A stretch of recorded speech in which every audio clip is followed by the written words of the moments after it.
to want to hear his voice. என் நாமத்தினாலே நீங்கள் எதை கேட்டாலும் அதை நான் செய்வேன் என்று யோவான் 14:14 வாசிக்கிறோம். எனக்கு அன்பானவர்களே, இந்த நாள் தியானத்துக்கு உங்களை அன்போடு அழைக்கிறேன். 18 வயது நிரம்பிய ஹட்சன் டெய்லர் ஒரு நாள் தனது தகப்பனுடைய லைப்ரரியில் இங்கும் அங்குமாக நடந்து கொண்டிருந்தார். அப்போது அவர் கண்களில் ஒரு சுவிசேஷ கைப்பிரதி தென்பட்டது. அந்த கைப்பிரதியை எடுத்து வாசிக்க ஆரம்பித்தார் ஹட்சன். அதிலிருந்த செய்தியை அவ்வளவு சாதாரணமாக எடுத்துக்கொள்ள முடியவில்லை. அந்த சுவிசேஷ கைப்பிரதியை வாசித்து முடித்தவுடன் முழங்காலில் நின்று ஜெபிக்க ஆரம்பித்தார்.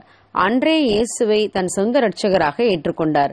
வெளியூருக்கு சென்றிருந்த அவருடைய தாய் சற்று நேரத்திற்குள் வீட்டிற்கு வந்தாள். தான் பெற்றுக்கொண்ட ரட்சிப்பையும் தனக்கு இப்போது இருக்கும் அளவற்ற மகிழ்ச்சியையும் குறித்து தன் தாயிடம் விளக்கினார் ஹட்சன். அவருடைய தாய் ஹட்சன் டெய்லரிடம், நீ சீக்கிரத்தில் ரட்சிக்கப்படுவாய் என்று எனக்கு நன்றாக தெரியும். நீ அப்பாவின் லைப்ரரியில் டிராக்டை எடுத்து வாசித்ததாக சொன்ன அந்த நாளில் நான் அன்று பிற்பகல் முழுவதும் உனக்காக, உன் ரட்சிப்புக்காக முழங்காலில் நின்று ஜெபித்தேன்.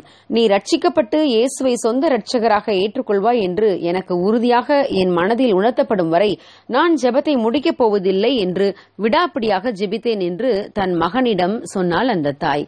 ஆம் பிரியமானவர்களே, இதைப் போலவே நாமும் தேவனிடம் அவர் சித்தத்தின்படி எதை கேட்டாலும் பெற்றுக்கொள்வோம்.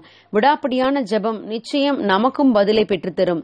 யாக்கோபு தன் வீட்டார் அனைவரையும் அக்கறைப்படுத்திவிட்டு தேவனோடு தனித்து ஜெபிக்க ஆரம்பித்தான். தன்னை தேவன் ஆசீர்வதிக்கும் வரை தேவனை விடாமல் பற்றி கொண்டான். நீர் என்னை ஆசீர்வதித்தால் ஒழிய உம்மை போக விடேன் என்று விடாப்பிடியாக ஜெபித்தான். கர்த்தரால் ஆசீர்வதிக்கப்பட்டான். அதேபோல யாபேசும் தேவனை நோக்கி ஜெபித்தான். தேவரீர் என்னை ஆசீர்வதித்து என் எல்லையை பெரிதாக்கி உமது கரம் என்னோடு இருந்து தீங்கு என்னை துக்கப்படுத்தாதபடிக்கு அதற்கு என்னை விலக்கி காத்தருளும் என்று வேண்டிக் கொண்டான். அவன் வேண்டிக் கொண்டதை தேவன் அவனுக்கு தந்தருளி அவன் சகோதரருக்குள்ளே அவனை கனம் பெற்றவனாய் மாற்றினார்.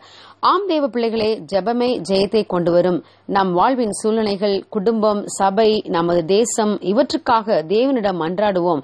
தேவன் நமது வாழ்விலும், நமது குடும்பத்திலும், சமுதாயத்திலும், தேசத்திலும் மிகப்பெரிய மாற்றத்தை தருவார். நமது வாழ்க்கை செழிப்படையும், நமது தேசமும் ஆசீர்வதிக்கப்படும். God bless you. Have a godly day.